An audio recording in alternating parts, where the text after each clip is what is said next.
सर्वज्ञानी दयाघनो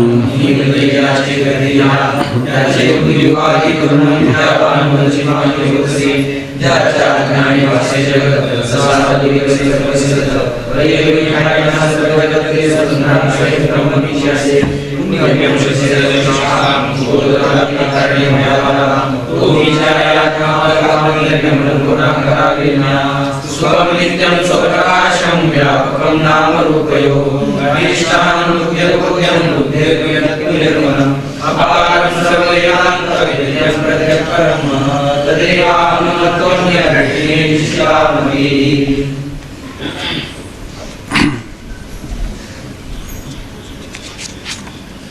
आत्मा आनंद स्वरूप आहे असं चिंतन चाललेलं आहे आणि आत्मा आनंद स्वरूप आहे, परंतु ज्या वेळेला अनुकूल विषयाची प्राप्ती होते त्यावेळेला होणारा जो आनंद आहे तो आत्मानंदच आहे. आणि ते सांगताना पण वृत्ती बहिर्मुख असते त्यावेळेला विषयोपहित चैतन्यानंद वृत्तीमध्ये प्रतिबिंबित होतो असं सांगितलं.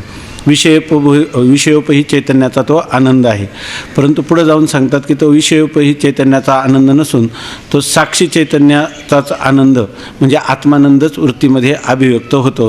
कारण वृत्ती बहिर्मुख विषयाकार झालेल्या वृत्तीमध्ये आत्मचैतन्याचं भान होतं असं जर म्हणावं तर वृक्षाकार वृत्ती झालेली तेव्हा चैतन्यानंदाचं भान कुठं होतं.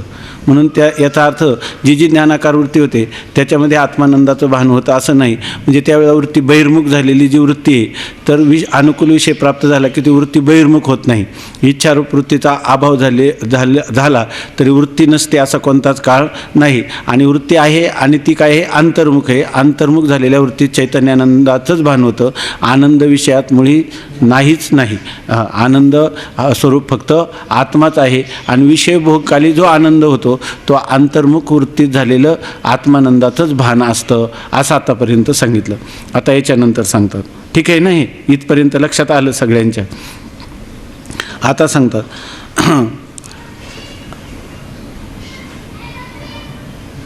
अनात्म पदार्थाच्या ज्ञानरूप बहिर्मुख वृत्तीने पदार्थोपही चैतन्यानंदाचे ग्रहण होत नाही, तर इच्छित विषय प्राप्तीने अंतर्मुख झालेल्या वृत्तीच्या ठिकाणी आत्मानंदाचे भान होते असेच म्हटले पाहिजे. म्हणजे वृत्ती त्यावेळेला जो अनुकूल विषय प्राप्त होतो त्यावेळेला इच्छारूप वृत्तीचा अभाव झाला, वृत्ती नाही असं नाही. आणि ती वृत्ती काय आहे तिला आता विषयाकार वृत्ती होत नाही तर ती वृत्ती काय होते अंतर्मुख होते. आणि अंतर्मुख झालेल्या वृत्तीमध्ये ब्रह्मानंदाचं किंवा आत्मानंदाचं भान होतं. तर आता अशी कल्पना करा की कोणाचा प्रिय पुत्र किंवा अन्य कोणी प्रिय मरण पावल्यामुळे अत्यंत दुःख होते. त्यावेळी दुसरे पुष्कळ अनुकूल पदार्थ प्राप्त असतात परंतु त्यापासून सुख होत नाही.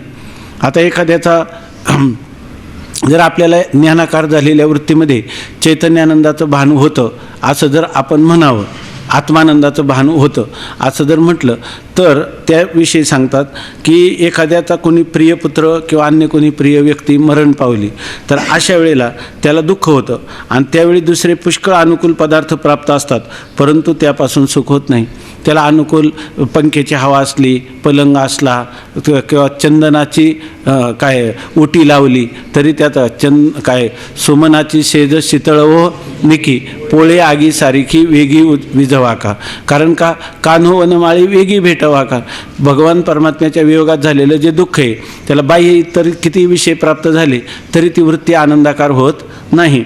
यावरून हे कशासाठी सांगतात, यावरून आत्माच आनंदरूप आहे असे सिद्ध होते. बाह्य किती पदार्थ असले आणि त्या पदार्थाच्या ज्ञानाकार वृत्ती झाली तरी तिच्यामध्ये आनंदाचं भान होत नाही. कारण आपल्याला ते पदार्थ प्रतिकूल वाटायला लागतात. म्हणजे वृत्ती जी आहे त्या वृत्तीमध्ये आत्मानंदाचं भान होत नाही असा आपलासुद्धा काय आहे अनुभव आहे.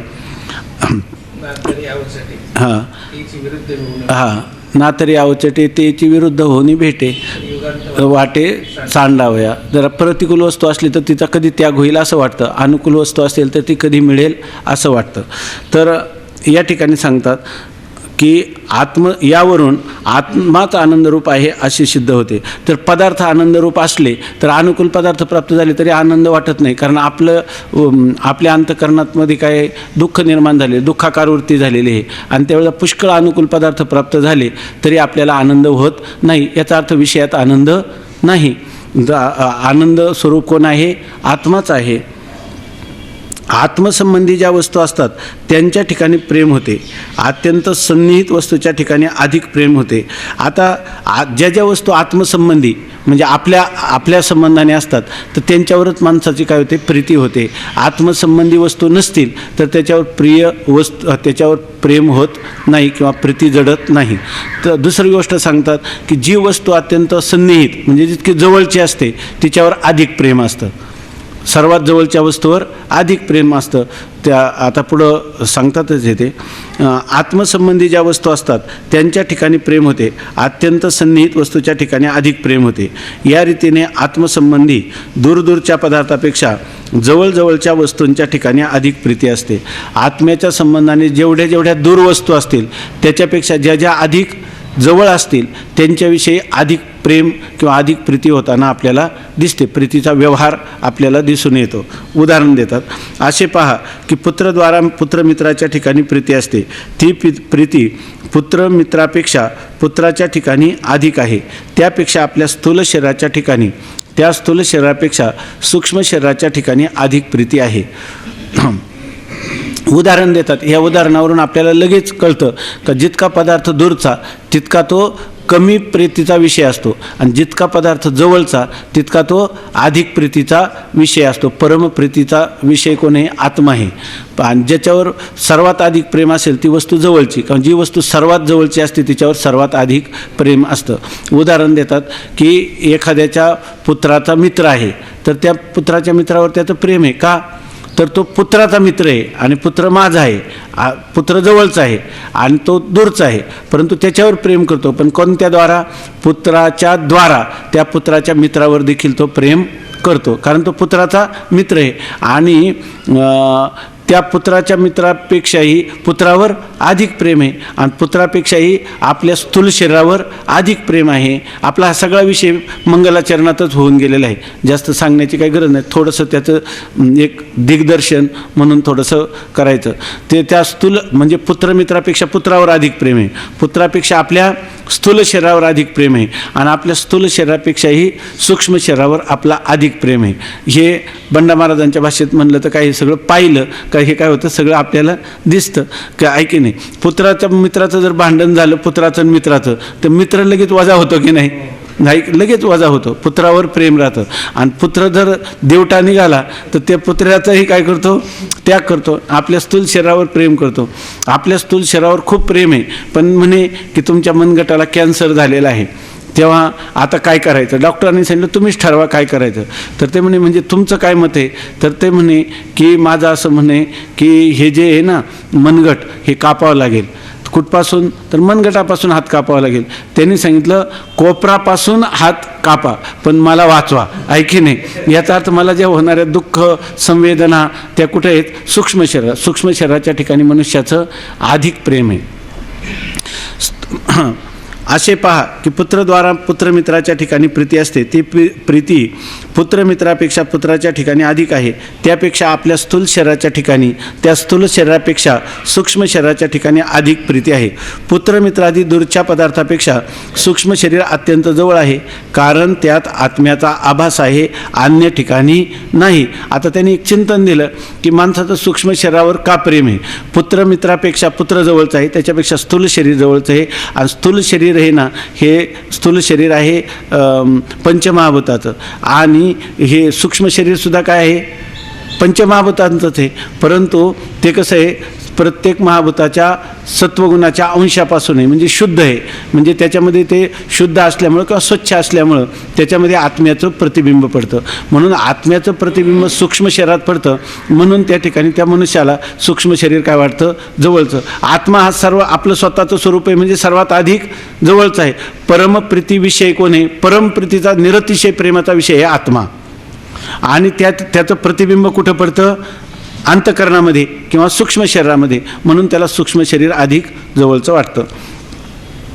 पुत्रमित्रादी दूरच्या पदार्थापेक्षा सूक्ष्म शरीर अत्यंत जवळ आहे, कारण त्यात आत्म्याचा आभास आहे, अन्य ठिकाणी नाही. स्थूल शरीरात पुत्रमित्रामध्ये आत्म्याचा आभास आहे का? नाही, आत्म्याचा आभास आहे सूक्ष्म शरीरामध्ये, म्हणून त्याचा सूक्ष्म शरीराशी संबंध आहे. त्या सूक्ष्म शरीराशी स्थूल शरीराचा संबंध आहे. आता पहिल्यांदा सूक्ष्म शरीरामध्ये आभास पडतो म्हणून सूक्ष्म शरीराचा, ते सूक्ष्म शरीर कोणाच्या आश्रयाने राहतं? स्थूल शरीराच्या आश्रयाने, म्हणून स्थूल शरीराचा संबंध.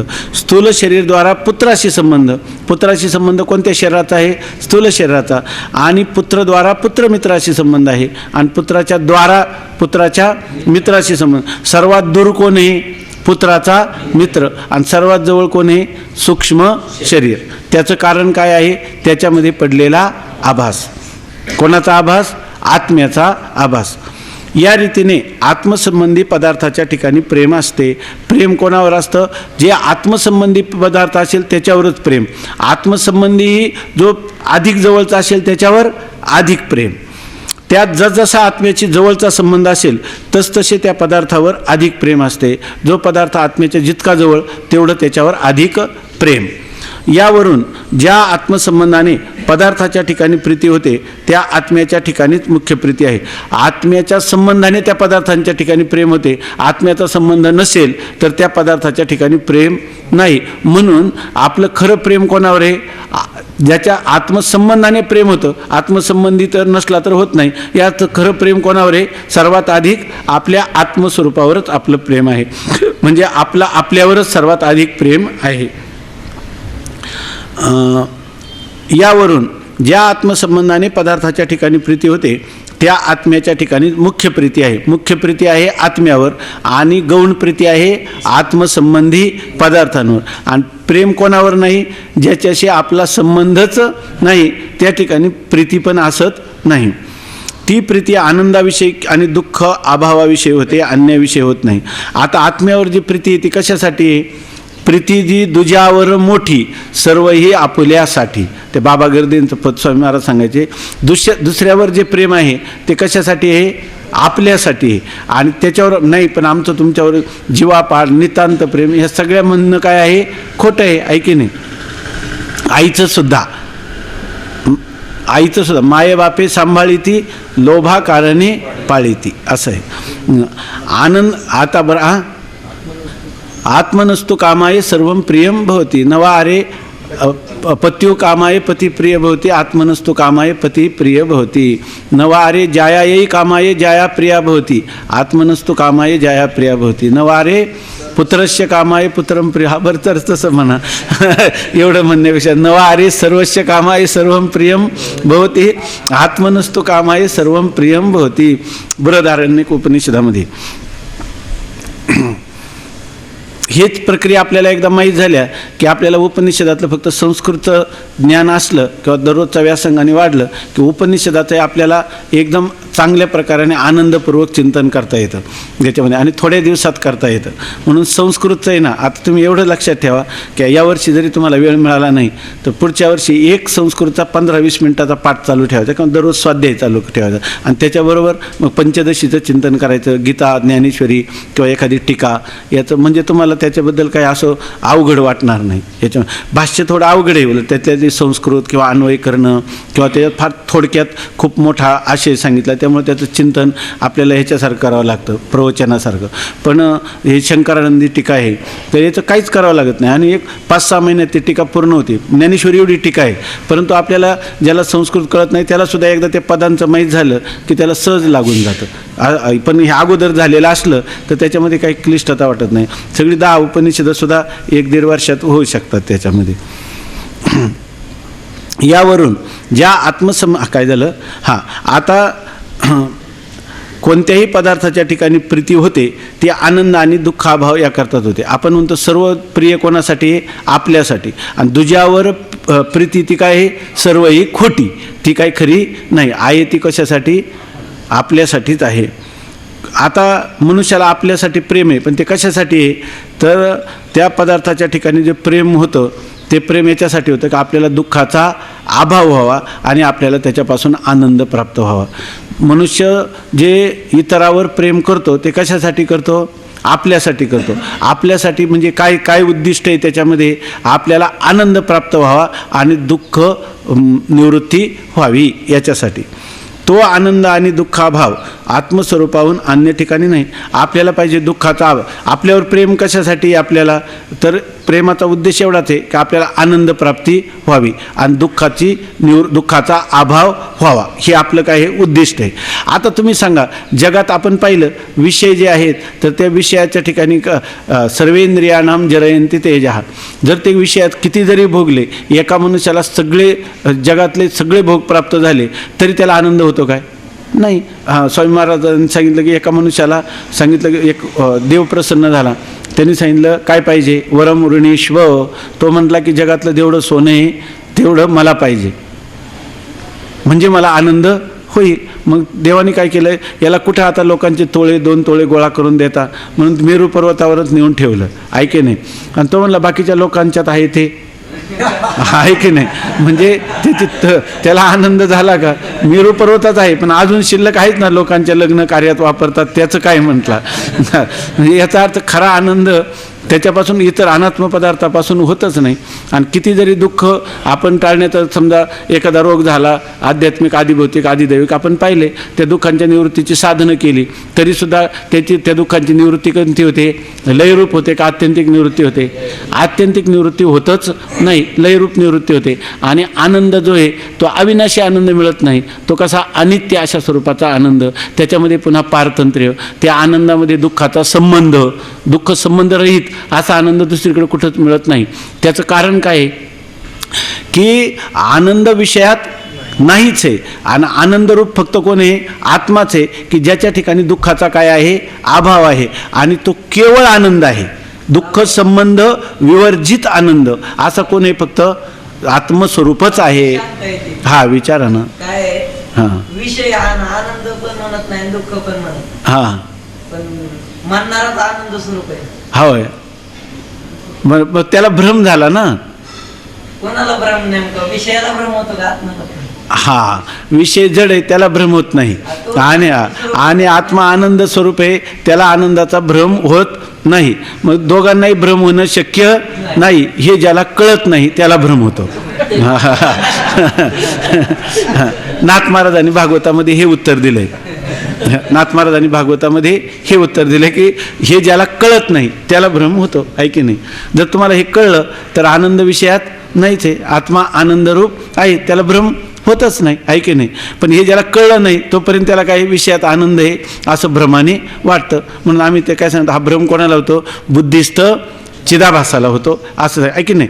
चिदाभास जो आहे तो अज्ञान कार्याचा काय करतो? अभिमान धारण करतो, मी किंवा माझं असं. त्याच्या ठिकाणी अनात्म पंचकोश 3 शरीर यांच्या ठिकाणी तो भ्रमाने काय करतो? तादात्म्याध्यास त्याला होतो, असं आपण अध्यारोपाच्या भाषेत संगती सांगतो. वस्तुतः असं आहे की या ठिकाणी आत्मा असंग निर्विकार असल्यामुळं, आनंदरूप असल्यामुळं आनंद प्राप्तीचा भ्रम होणं शक्य नाही. आणि विषय जड असल्यामुळं ते सांगतही नाही माझ्यात आनंद आहे का मी दुःखरूप आहे, काही सांगत नाही. ते आपापल्या ठिकाणी असतात. हा मध्ये जीवच काय करतो? त्यांच्या ठिकाणी दुःखाचे कल्पना करतो किंवा सुखाचा कल्पना करतो, भ्रम होतो त्याला. विषयी सुख आहे बोलण्याची सारखे नव्हे, तरी विद्युत स्फुरणे कान पाहे जगा माझे.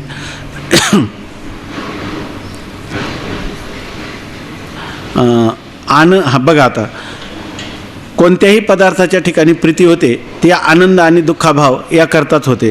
तो आनंद आणि दुःखाभाव आत्मस्वरूपाहून अन्य ठिकाणी नाही. आता तुम्ही जर कुठेही, तुम्हाला उद्दिष्ट काय, कोणतीही प्रवृत्ती होते ती कशासाठी? दुःखाभाव आणि आनंद प्राप्ती. पण असा आनंद आणि दुःखाभाव हे स्वरूप कोणाचे? फक्त आत्म्याचंच आहे. म्हणून आत्म्या वाचून आनंद कुठंच नाही आणि किती शोधला तर मिळणार नाही, कारण एकच वस्तू आनंदरूप आहे. सुखरूप ऐसा दुजा कोण सांगा, माझ्या पांडुरंगा सारी खातो. आणि विषयामध्ये तर कधी सुख असणं शक्यच नाही. म्हणून आणि दुःखाचा आत्यंतिक अभाव, त्रैकालिक अत्यंत अभाव कुठे? फक्त आत्मस्वरूपाच्याच ठिकाणी. म्हणून जर तुमचं प्रेम कोणावर आहे? तुमच्या स्वतःवर आहे. स्वतःवर प्रेम कशासाठी आहे? दुःखाभाव आणि आनंद याच्यासाठी आहे. तर मग आता तुम्हाला जर असा दुःखाभाव आणि आनंदाची अनुभूती पाहिजे असेल तर तुम्ही फक्त आत्मैक शरण व्हा. म्हणजे तुम्हाला आत्म्या वाचून कुठंच आनंद मिळणं शक्य नाही. काल आपण पाहिलं ना, जहाज का पंची फेर फेर जहाज परावे. स्वामी विवेकानंदांनी त्यांच्या त्या खंडांमध्ये असं लिहिले. त्यांना एक प्रश्न विचारला की सगळं जग मुक्त होईल की नाही एक दिवस. त्यांनी सांगितलं सगळेच्या सगळे आत्मे मुक्त होतील, ते मुक्त व्हावेत म्हणूनच. बाकीचं याचा शास्त्रार्थ नाही, स्वामी विवेकानंदांचं चिंतन सांगतोय ते स्थूलमानाने घ्या की ते म्हणतात सगळेच्या सगळे जीव मुक्त होतील. नाही तर तुम्ही म्हणाल का मग आता साधन करायची काय गरज आहे, सगळे जीव मुक्त होणारच आहे. तर त्या एक सृष्टीक्रमामध्ये मनुष्य जेव्हा चालतो तेव्हा जेव्हा दुःख येत राहतं, दुःखाचा कडे तो जे कर्म करतो, निषिद्ध कर्म करील तर दुःखाचा कडेलोट होईल की नाही. सकाम कर्म करेल तरी दुःख जातील काय, थोडे कमी होतील. निष्काम कर्म करेल तर अंतःकरण शुद्ध होईल का, त्याच्यात दुःखाची आत्यंतिक निवृत्ती होईल. कर्म उपासना करील, आपलं उपासनादी करील तर स्वर्गलोकादी भोग होतील. तर ऐकी नाही हे बरं. जर आणखी निषिद्ध कर्म करील तर कुठं गेला होता, तिर्यक योनीला, पशु योनीला, नारकी गतीला, अशा प्रकारचं होतं. म्हणून त्याच्यामध्ये हे दुःख टळावं म्हणून त्याच्या अंतःकरणवृत्तीमध्ये स्थित्यंतर होईल का नाही, त्याच्या आचार विचार भावनेमध्ये परिवर्तन होईल का नाही. आणि करता करता त्याची खरं प्रेम कोणावर आहे, आपल्यावर. सर्व करतो आपल्यासाठी. आणि त्याच्यामध्ये त्याला एक दिवस वाटेल की नाही दुःखाचा अभाव झाला पाहिजे आणि आनंदाच्या प्राप्तीसाठी काय करावं. असं करता करता तो म्हणेल नाना साधनाच्या केल्या खटपटा परित्या न पळती याच्या दारवंटा. हे सुख मला प्राप्तच होत नाही, या दुःखाची निवृत्ती होत नाही, काय करावं. असं जेव्हा त्याला तळमळ होती तेव्हा ईश्वरी सृष्टीत ईश्वर त्याच्यावर गुरुरूपाने अनुग्रह करून त्याला ज्ञान देईल की नाही. पण ह्या क्रमात कधीतरी त्याचं होईल. पण शेवटी कधी होईल, ज्ञान होऊनच होईल, गुरुच्या द्वाराच होईल, शास्त्रचिंतनानेच होईल. मग आता आपण वाट पाहत राहायची किती काळाने होईल का, आताच ते गुरुशास्त्राच्या आश्रयाला जायचं. जरी होणार असलं तरी सुद्धा दीर्घकालाने आम्हाला एवढं सुद्धा सहन होत नाही. ब्रह्मलोकाला जायचं, कल्पांताच्या वेळेला ब्रह्मदेवाला मुक्त व्हायचं, त्यावेळेला नाथ महाराजांनी खूप लिहिलं भागवतामध्ये की तिथं तोला काय तो म्हणतो कुठून मला बुद्धी आली, ही निर्गुण उपासना केली, त्या निर्गुणाचं ज्ञानच का करून घेतलं नाही, गुरुला वेदांत शास्त्राला शरणच का गेलो नाही, मी उगीच ह्या ब्रह्मलोकात आता कल्पांताच्या वेळेला हिरण्यगर्भ कधी मुक्त व्हायचा तेव्हा मी मुक्त होणार का, एवढा सुद्धा विलंब त्याला सहन होत नाही. हा अंतराय अवचिता का ओढवला भगवंता असं तो म्हणतो तिथं. आणि ऐसे दिवी भोग भोगिता अनुतापी नित्य. त्याला हे भोग भोगत असताना दिव्य अलौकिक भोगात देखील त्याला काय अनुताप वैराग्य राहतं, अशी त्याची स्थिती. मग आता तुम्हाला आम्हाला जर आपल्याला शास्त्र प्राप्त आहे, श्रीगुरू प्राप्त आहेत, आपल्याला ईश्वर भक्ती प्राप्त आहे, तर आपण आताच केला पाहिजे की नाही. म्हणजे आपलं चिंतन याच्यासाठी चाललं होतं का सृष्टीक्रमात जीव काय होतो, मुक्त होतो, असं स्वामी विवेकानंदांनी म्हटलं. होईल का नाही ह्या क्रमाने असं आपल्याला वाटतं की नाही, होईल. पण त्याला किती काळ लागेल सांगता येत नाही. मध्ये पुन्हा काही जर पुन्हा विषयाभिलाषा उत्पन्न झाली तर पुन्हा तो कुठं जाऊ शकतो, नारकी गतीकडं. पुन्हा ऐक सुखाची प्राप्ती झाली तर यज्ञयागादी करून ये लोकातलं किंवा परलोकातलं सुख. एवढं करता करता त्याला कधी वैराग्य होईल आणि कधी त्याला ज्ञान होईल आणि कधी तो मुक्त होईल काही सांगता येत नाही.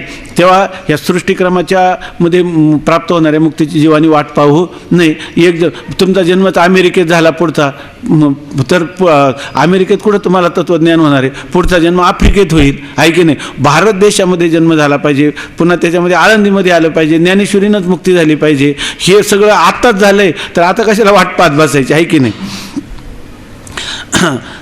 तो आनंद आणि दुःखाभाव आत्मस्वरूपाहून अन्य ठिकाणी नाही. अशा रीतीने सर्वांच्या प्रीतीचा विषय जो आत्मा तोच आनंदरूप आहे. म्हणून स्वामी महाराज म्हणायचे कांदे खाऊन जोडे खाऊन आणखी मिरच्या खाऊन, आहे की नाही. 100 रुपये द्यायचे तर कधी द्यावे, ते आताच द्यावे, आहे की नाही. म्हणून आपल्याला असा सृष्टीक्रमातला मोक्ष जरी असला, विवेकानंदांनी प्रतिपादन केलेला, तो तर्कशुद्ध कसोटीवर मान्य होण्यासारखा जरी असला तरी त्याची आपल्याला गरज नाही, किंबहुना त्याच्या नादी लागणार नाही. आपल्याला हे पाहिजे की आत्मा जो आहे तोच आनंदरूप आहे आणि त्याच्याच ठिकाणी दुःखाभाव आहे आणि तोच आपल्याला अपेक्षित आहे. पर त्याला करायचं म्हणजे काय करायचं, त्या आत्म्याची प्राप्ती करायची म्हणजे काय, आत्मा प्राप्तच आहे.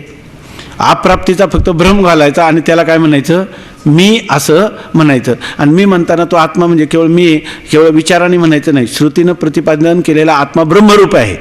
अहम ब्रह्मास्मी असं म्हणायचं. कारण आपल्याला आत्मस्वरूपापर्यंत जाता येईल ह्या 3 देहांचा निराश करून पंचकोशाचा. पण तो आत्मा ब्रह्मरूप हे कोण, श्रुत्यंतेषु उपदिश्यते. श्रुत्यंत म्हणजे श्रुतीचा अंतिम निर्णायक असा तो तत्त्वज्ञानाचा भाग उपनिषद.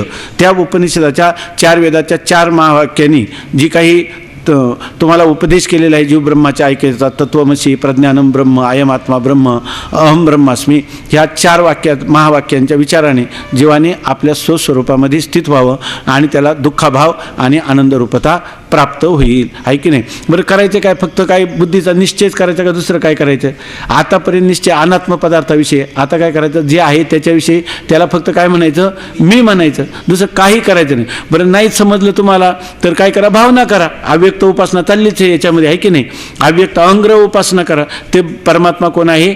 मीच आहे. असे भावनेने जरी केलं तरीसुद्धा तुम्ही काय भगवान म्हणतात, ते श्यामहम समुद्धरता, त्याचा देखील मी उद्धार करतो. बरं, नाही झालं, सगुणाची उपासना केली तरी ते श्यामहम समुद्धरता. काल ते अभंग म्हटले ना, कोण म्हटलं? निर्गुणाचे भेटी आलो सगुणासंगी. नाही, ना कळे ते कळे, ना कळे ते कळे, निर्गुणी पावले सगुणी भजता, आणि विकल्प धरिता जीवादडे. फक्त विकल्प धरायचा नाही म्हणजे श्रद्धापूर्वक करायचं, अशा प्रकारचं सांगितलं. अशा रीतीने सर्वांच्या प्रीतीचा विषय जो आत्मा, तोच आनंदरूप आहे आणि दुःखाभावरूपही तोच आहे. जसा कल्पित सर्पाचा अभाव रज्जुरूप असतो. आता तुम्ही म्हणा दुःखाभावरूप कसा, आहे की नाही. कल्पित सर्पाचा अभाव म्हणजे कोण आहे? रज्जुरूप. तसं दुःखाचा अभाव सुद्धा काय आहे? आत्मरूपच आहे. तसा कल्पित दुःखाचा अभाव आत्मरूप आहे. कल्पित पदार्थाचा अभाव अधिष्ठान रूप असतो. ही गोष्ट प्रथम तरंगाच्या शेवटी सांगितली आहे. आपण प्रथम तरंगातच विचार केला आहे. कल्पित पदार्थाचा अभाव हा काय होतो? अधिष्ठान रूप. म्हणजे तुमचा मोक्ष भावरूप आहे का अभावरूप आहे? भावरूप आहे. अभावरूप काय? मग दुःखाचा नाश म्हणजे दुःखाचा अभाव म्हणलं का तो अभावरूप होईल का? नाही. कारण या ठिकाणी मोक्षसुद्धा काय आहे? कल्पित आहे. बंधसुद्धा कल्पित आहे. म्हणून या ठिकाणी बंधाचा अभाव तो कल्पित असल्यामुळे तो काय झाला? अधिष्ठान रूप आहे. जसा सर्पाचा अभाव रज्जुरूप आहे तसा या ठिकाणी बंधाचा अभाव किंवा दुःखाचा अभाव हा अधिष्ठान ब्रह्मरूपच आहे किंवा आत्मरूपच आहे. कल्पित पदार्थाचा अभाव अधिष्ठान रूप असतो. ही गोष्ट प्रथम तरंगाच्या शेवटी सांगितलीच आहे. या एकंदर विचारावरून आत्मा आनंद स्वरूप आहे हे सिद्ध होते. आतापर्यंत आपण 2 दिवस विचार केला तर आत्मा काय झाला? आनंद रूप आहे ही गोष्ट सिद्ध झाली. आता न्यायमतात आनंद आत्म्याचा अनित्य असा एक गुण मानतात. आत्म्याच्या ठिकाणी आनंद नित्य नाही. आपण पाहिलं न्यायमत, ते काय म्हणतात? ज्ञान हे आत्म्याचं स्वरूप मानतात का? नाही. त्या ठिकाणी आनंद हे आत्म्याचं स्वरूप मानतात का? नाही. त्याच्या ठिकाणी सुख नावाचा काय आहे? गुण आहे आणि तो नित्य राहत नाही, तो उत्पन्न होतो, नाश होतो. आत्म्याच्या ठिकाणी आनंद नित्य नाही. कारण अनुकूल विषय आणि त्यांची साधने इंद्रिये यांच्यापासून आनंद उत्पन्न होतो हे प्रत्यक्ष आहे. ते म्हणतात, आम्ही काय म्हणतो? आनंद नावाचा गुण उत्पन्न होतो. बरोबरच आहे. जेव्हा अनुकूल विषय प्राप्त झाला त्याच वेळेला आपल्याला काय वाटतं? अनुकूल विषय प्राप्त झाला आणि इंद्रियांचा आणि त्या विषयांचा संबंध झाला की आपल्याला आनंद होतो, हे आपल्याला स्पष्ट आहे. आनंद हे आपलं स्वरूप आहे असं आपल्याला वाटत नाही. कारण अनुकूल विषयाच्या प्राप्तीपासून त्या अनुकूल विषयाचा आणि इंद्रियाचा संबंध झाला असता मनुष्याला आनंद होतो. आणि ही गोष्ट काय? प्रत्यक्ष आहे, म्हणजे अनुभवाची आहे. म्हणून आनंद आत्म्याचा अनित्य गुण आहे. म्हणून ते नैयायिक म्हणतात तुम्ही ते आनंद हे आत्म्याचं स्वरूप मानू नका. तो आत्म्याचा काय आहे? गुण आहे. आणि ही गोष्ट काय आहे? अनुभवाची आहे. प्रत्यक्ष अनुभव येतो. म्हणून अनुभवाचा आपलाप करता येणार नाही असं कोण म्हणतात? नैयायिक म्हणतात. म्हणून आनंद आत्म्याचा अनित्य गुण आहे. परंतु हे म्हणणे बरोबर नाही. काय?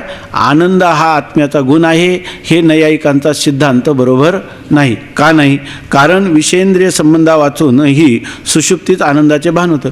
त्यांचं म्हणणं काय? आनंद नावाचा गुण उत्पन्न होतो. आणि कधी उत्पन्न होतो? इंद्रिय आणि विषयांचा संबंध झाला, विशेषतः अनुकूल किंवा अनुकूल विषय आणि इंद्रिय यांचा संबंध झाला म्हणजे आनंद गुण उत्पन्न होतो. हा अनुभव आहे. आणि आपल्याला वाटतं की खरोखर असाच अनुभव आहे. त्यामुळं आनंद नावाचा गुण आत्म्याच्या ठिकाणी उत्पन्न होतो असंच मानलं पाहिजे. आणि यांनी काय सांगितलं? पुन्हा अनुभव आहे.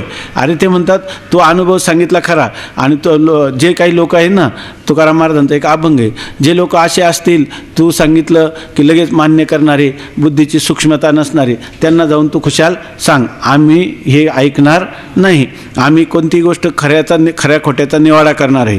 जर तू म्हणतो त्याप्रमाणे आत्मा आणि इंद्रिय आणि विषय यांच्या संबंधात आनंद नावाचा गुण उत्पन्न होत असता, तर ज्या ठिकाणी इंद्रिय आणि विषयांचा संबंध येत नाही त्या ठिकाणी आनंदाचे अनुभव कधीच येता कामा नये.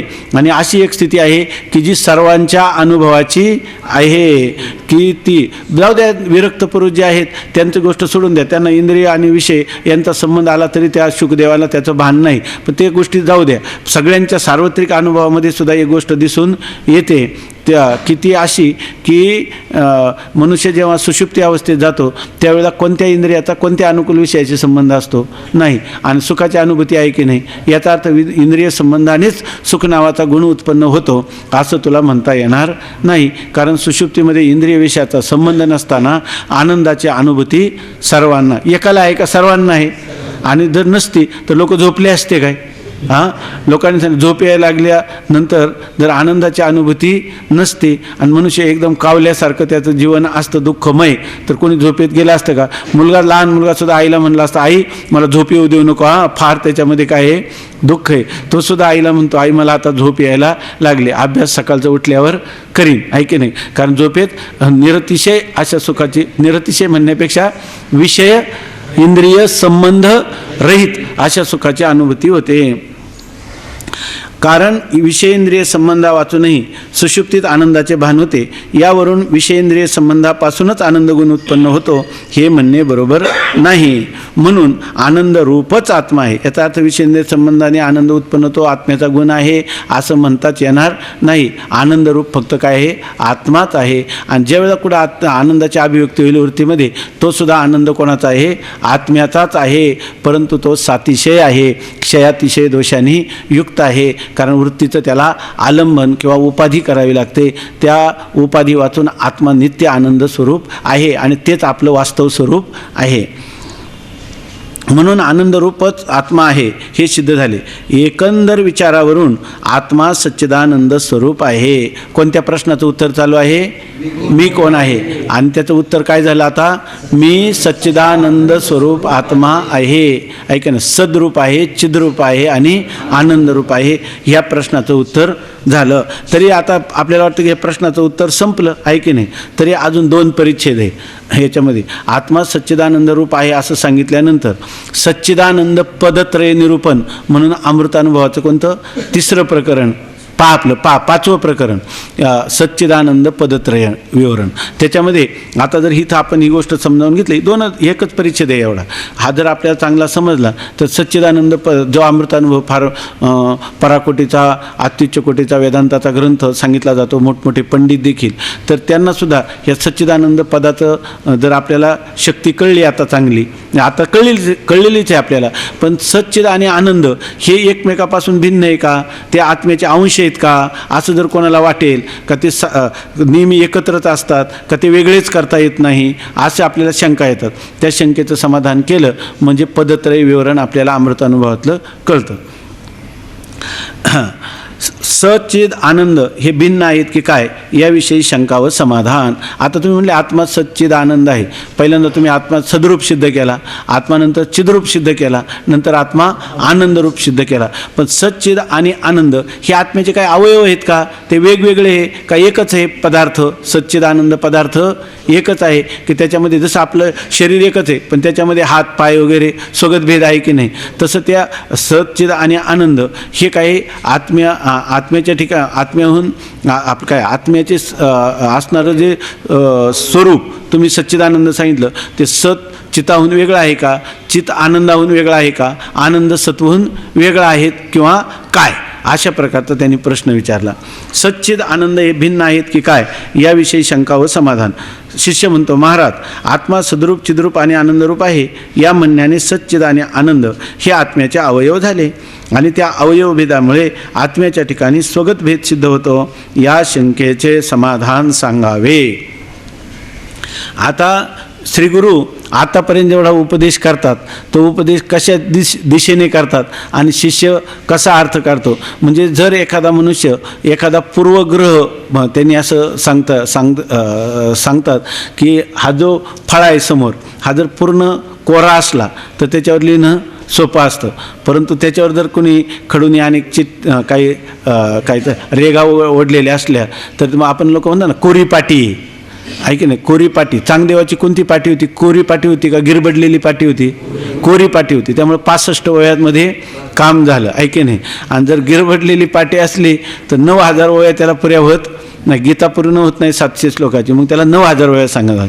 ते पण तो म्हणतो की नाही पण अजून झालं नाही. म्हणे ज्ञानेश्वरीचं भाष्य काय भागवत आहे म्हणे, पण ते म्हणे नाही पण त्यांनी पण झालं नाही. मग म्हणजे त्याचं भाष्य काय तुकोबारायांनी 1000 पारायण करून त्याचं गाथेमध्ये सर्व निरूपण केलेले तुझ्या भाषेत ते होईल ऐके नाही. आणि सगळं झालं तर तो म्हणतो गाथा अद्वैत फरक आहे का द्वैत फरक आहे? तुकाराम महाराज द्वैती का अद्वैती? कारण कोरी पाठी लवकर त्या ठिकाणी त्याच्यावर लिहिता येतं आणि गिरबडलेली त्याच्यावर स्पष्टता लवकर होत नाही. तसा अनेक दर्शनाचे शास्त्राचे संस्कार असणारा हा जो शिष्य आहे, गुरु ज्या उद्देशाने आत्मा सच्चिदानंद स्वरूप सांगतात त्याचं उद्दिष्ट ध्यानात न घेता किंवा हा पूर्वपक्ष म्हणा की या ठिकाणी दुसऱ्याच प्रकारची शंका करतो. तो म्हणतो, शिष्य म्हणतो, महाराज आत्मा सद्रूप चिद्रूप आणि आनंदरूप आहे या म्हणण्याने सच्चिद आणि आनंद हे आत्म्याचे अवयव झाले. आता तुम्ही वेगळ्या रीतीनं सद्रूप सिद्ध केला, त्रिकाला बाधित म्हणून सत, अवेद्यत्व सती अपरोक्ष रूपत्वम स्वयंप्रकाशत्वम आत्मा चित परमप्रीती विषयात्वात आनंदरूपा आत्मा आनंदरूप. कितीतरी प्रयत्न करून तर्कशुद्ध पद्धतीनं तुम्ही आम्हाला आत्मा सच्चिदानंद रूप सांगितला, पण वेगवेगळा सांगितला की नाही. याचा अर्थ आत्म्याच्या ठिकाणी सत चित आणि आनंद हे 3 आत्म्याचे काय झाले? अवयव झाले. आणि मग जर आत्म्याचे 3 अवयव झाले, आत्मा एकच आहे परंतु आत्म्याच्या ठिकाणी काय सच्चित आणि आनंद हे त्याचे 3 अवयव झाले. कारण तुम्हीच आता सिद्ध केलं आत्मा सच्चिदानंद स्वरूप आहे. सच्चित आणि आनंद हे जर आत्म्याचे अवयव झाले तर एकाच आत्म्याच्या ठिकाणी कोणता भेद निर्माण झाला? स्वगत. पदार्थाचा स्वतःमध्येच असणारं जे भेद आहे त्याला काय म्हणतात? स्वगत भेद आहे की नाही. आमचं एकच शरीर आहे पण त्याच्यामुळे हात पाय डोळे कान हे भेद आहेत की नाही, म्हणजे स्वगत भेद आहे की नाही. तसाच सच्चिदानंद आत्मा आहे हे तुम्ही सिद्ध केल्याने आत्मस्वरूपाच्या ठिकाणी सच्चित आणि आनंद हे 3 त्या आत्म्याचे अवयव आहेत. म्हणजे आत्मा काय झाला? सावयव आहे की नाही. आणि जो जो पदार्थ सावयव असतो तो कसा असतो? स्वगत भेदाने युक्त असतो. आणि स्वगत भेद ज्याच्या ठिकाणी असतात, आपल्या शरीराच्या ठिकाणी स्वगत भेद आहे की नाही, मग बरोबर आहे की नाही. मग स्वगत भेदाने युक्त आपलं शरीर आहे आणि स्वगत भेदाने युक्तच काय सिद्ध केला तुम्ही? आत्मा. आणि डोंगर पोखरून काय काढला? उंदीर. उंदीर सुद्धा निघाला नाही, कारण का? काहीच सिद्ध झालं नाही. आमचा आत्मा आमचं शरीर स्वगत भेदाने युक्त आहे तर ते काय आहे? नाशवान. आणि तुमचा आत्मा काय स्वगत भेदाने युक्त आहे तर तोही काय आहे? नाशवान. त्याला स्वतः नाश, परतानाश आणि आश्रयनाश सगळं त्या आत्म्याचं मानावं लागेल तुम्हाला आहे की नाही. मग आत्मा कसा झाला तुमचा? विनाशी झाला. हे आलं का ध्यानात? आणि तुम्ही म्हटले की आत्मा अविनाशी आहे आणि त्या अविनाशी आत्म्याचं एकदा प्राप्ती झाली का मनुष्याला नस पुनरावर्तते, त्याला पुनरावृत्ती होणार नाही. हे तुमचा कुठलाच सिद्धांत आता तुम्हाला सिद्ध करता येणार नाही. आम्हाला असं वाटलं होतं की तुम्ही मागं बोलताना बोलले होते आत्मा स्वगत सजातीय विजातीय भेदरहित आहे. आणि स्वगत भेद कोणी सिद्ध केला? तुम्हीच केला आहे की नाही. अशी शंका येईल की नाही. ती त्यालाच आली की आता आपली दृढ झाली. आपली पण दृढच झाली आहे की नाही. आत्म्याला सावय. फक्त आपल्याला एवढं झालं का आता या शंकेचं निराकरण कसं करतात श्रीगुरू, की जेणेकरून आता स्वगत भेदापासून मुक्त झालं तर बरं होईल, नाही तर झालेला काळ फुकटच गेला. आम्हाला हे जर आधीच माहीत असतं की अशा सावयव आत्म्याची प्राप्ती, त्याला मी म्हटलंच नसतं, त्याच्यासाठी एवढा वेळ किंवा शक्ती खर्च पण केली नसती. आता श्रीगुरू उत्तर देतात, बाबा रे, ते सच्चिद आणि आनंद एकच आहेत, परस्पराहून भिन्न नाहीत. जर ते आत्म्याचे गुण असते तर परस्पर भिन्न असते. त्याला म्हणतात सचित आणि आनंद हे एकच आहे. म्हणजे जे सत आहे ते चित आणि आनंद स्वरूप आहे, जे चित आहे ते सत आनंद स्वरूप आहे, जे आनंद आहे ते सच्चित स्वरूप आहे. ते काय ते आत्म्याचे अवयव नाहीत. ते आत्म्याचं काय आहे? सचित आणि आनंद हे आत्म्याचं स्वरूप आहे. म्हणजे ते दोन जे सत आहे ना तेच चित आहे, जे चित आहे तेच आनंद आहे. म्हणजे सच्चित आणि आनंद एकरूप आहेत. ते त्याचे अवयव नाहीत, ते त्याचे गुण नाहीत. सच्चित आणि आनंद हे जर आत्म्याचे गुण असते तर ते परस्पर भिन्न असते. एका पदार्थाच्या ठिकाणी सत नावाचा गुण, चित नावाचा गुण, मग ते काय झाले असते वेगवेगळे, परंतु ते वेगवेगळे नसून ते सर्व एकच आहे. सत म्हटलं का चित आणि आनंदाला घेऊनच आहे, चित म्हटलं की आनंद आणि सतला घेऊनच आहे, आनंद म्हटलं की सत आणि चितला घेऊनच आहे. बाबा रे, ते सच्चित आणि आनंद एकच आहेत, परस्पराहून भिन्न नाहीत. जर ते आत्म्याचे गुण असते तर परस्पर भिन्न असते. ते आत्मस्वरूप आहेत म्हणून भिन्न नाही. आत्मस्वरूपाहून ते सत म्हणलं की आत्माच. आत्म्याचा सत हा गुण नाही, सत हे आत्म्याचं स्वरूप. चित हा आत्म्याचा गुण नाही, चित हे आत्म्याचं स्वरूप. आनंद हा आत्म्याचा गुण नाही, ते आत्म्याचं स्वरूप. ते म्हणजे सच्चिद आनंद, ते आत्मस्वरूप आहेत म्हणून भिन्न नाही. श्रोत्यास आत्मस्वरूपाचे ज्ञान करून देण्याकरिता वेदाने आत्मा सच्चिदानंद स्वरूप आहे म्हणून सांगितले आहे. आत्म्याला मग जर ते त्याचं स्वरूपच आहे तर मग एकच आहे, तर मग सत्पदाचा प्रयोग केला, चित्तपदाचा, आनंद पदाचा, आणि तिन्ही सिद्ध करण्याचा कशाला एवढा तुम्ही प्रयत्न केला, ओटारेटा केला, असं वाटेल की नाही. तिन्ही जरी एकरूपच आहे तर ते कशासाठी, तर श्रोत्याला समजण्यासाठी. श्रोत्याला काय समजायला पाहिजे, तर श्रोता काय समजत असतो, मी असत आहे, मी जड आहे, मी दुःखरूप आहे की नाही, असं म्हणतो असतो की नाही. मग आत्मा जो ना मी म्हणजेच आत्मा, तो आत्मा असत नाही म्हणून त्याला काय म्हटलं सत. तो जड नाही म्हणून त्याला काय म्हटलं चित. तो दुःखरूप नाही म्हणून त्याला काय म्हटलं आनंद स्वरूप, असं म्हटलेलं हे समजून देण्यासाठी. नाही तर आम्ही बोललो असतो का त्याचे अवयव सच्चिद आनंद सुद्धा म्हटलं नसतं. आत्मा हा जसा असत जड दुःखरूप नाही, तसा सच्चिद आणि आनंद ह्या पदाचा वाच्य आहे का, नाही. मग कशाला वाच्य नाही तर कशाला शब्दाचा प्रयोग केला. आता सांगा, असताची व्यावृत्ती सत म्हणवा आले श्रुती, आहे की नाही. जडाची या समाप्ती चिद्रूप ऐसे. असताची व्यावृत्ती करण्यासाठी तुम्हाला असत वाटतं ना, मी मरका म्हणून तू मरका नाही हे सांगण्यासाठी त्याला कोणता शब्द योजला, सत, आहे की नाही. मी जड अज्ञानी म्हणतो त्यासाठी त्याला चित. माझ्यासारखा दुःखी जगात कोणीच नाही म्हणून आम्ही म्हणलं का नाही, तू काय आहे, आनंद रूप आहेस, असं आम्ही त्याला सांगितलं. याचा अर्थ ते आत्म्याचे गुण आहेत का, ते उत्पन्न होणारे आहेत का ते त्याचं स्वरूपच आहे, स्वरूपच आहे. आम्ही बोललो असतो का सच्चिदानंद, हे सुद्धा बोललं नसतं, कारण ते सच्चिदानंद पदाचं वाच्य मुळातच नाही. परंतु तुझा जो अनुभव आहे तो काय आहे, असज्जड दुःखरूपतेचा आहे. तेव्हा आत्मा असज्जड दुःखापासून व्यावृत्त म्हणजे वेगळा करण्यासाठी आम्ही सच्चिदानंद पदाचा प्रयोग केला. नाही तर सच्चिदानंद हा शब्द आरुतारे, सच्चिदानंद पद सुद्धा काय आहे, अलीकडचं आहे. परमात्मा त्याच्याही पलीकडचाच आहे. परंतु हे तुला असं जडाचं दुःखाचं निवृत्ती व्हावी त्याच्यात म्हणून आम्ही आत्म्याला सच्चिदानंद म्हटलं, हे तू जाणून घे. आत्म्याचा जर सच्चिदानंद हे गुण असते तर मग मात्र आत्म्याचे ते काय, आत्मा काय झाला असता, सावयव, तो दृश्य, तो अनित्य, तो मिथ्या, असं सगळं तो आत्मा ठरला असता. बाकीचे जसे अनात्म पदार्थ आहे त्याप्रमाणे. दुःखाचे सर्वनाशे, दुःखाचा म्हणजे आत्यंतिक, सर्वनाश म्हणजे आत्यंतिक निवृत्ती, म्हणून उरले ते सुखाचे. दुःखाचा सर्वनाश झाला, दुःखाचा निषेध केला की ज्याचा निषेध करता येत नाही असं त्या सर्वाचा असणारं जो अधिष्ठान मात्र असणारा आत्मा, त्याला आम्ही काय म्हटलं, सुख किंवा उल्हास, आनंद असं म्हटलं. हे कोणी सांगितलंय, त्याला सच्चिदानंद का म्हणतात हे सांगितलं. आणि परमात्मा सच्चिदानंद कोणी सांगितला, आयसे निगदले निश्वासे प्रभूचे नी. सगळ्या जगताचा स्वामी असणारा परमात्मा, त्या परमात्म्याने ही गोष्ट सांगितलेली आहे. कुठं, निश्वसिले, त्या परमात्म्याचा निश्वास कोण आहे, वेद, आणि त्या वेदांनी सांगितलेली गोष्ट आहे. परमात्मा सच्चिदानंद, सत्यम ज्ञानम अनंतम ब्रह्म. आता श्रोत्यास जे काही बघा, श्रोत्यास आत्मस्वरूपाचे ज्ञान करून देण्याकरिता वेदाने आत्मा सच्चिदानंद रूप आहे म्हणून सांगितले. श्रोत्यास जे काही ज्ञान आहे ते असज्जड आणि दुःखरूप पदार्थाचे आहे. श्रोत्याला जेवढं दिसतं तेवढं काय आहे, असज्जड आणि दुःखाचंच ज्ञान आहे. आत्मा असद्रूप नाही हे सांगण्याकरिता सत शब्दाचा प्रयोग केला. जड अप्रकाशरूप नाही असे सांगण्याकरिता चित शब्दाचा प्रयोग केला. आणि दुःखाहून विलक्षण आहे असे सांगण्याकरिता आनंद शब्दाचा प्रयोग केला. म्हणजे आता हे सांगितलं पाहिजे ना, शब्दाचं प्रवृत्ती निमित्त काय आहे, कोणाच्या, सच्चिद आणि आनंद. तर तुझ्या असता, दुःख आणि जड यांची व्यावृत्ती करण्यासाठी ह्या शब्दाचा प्रयोग केलेला आहे.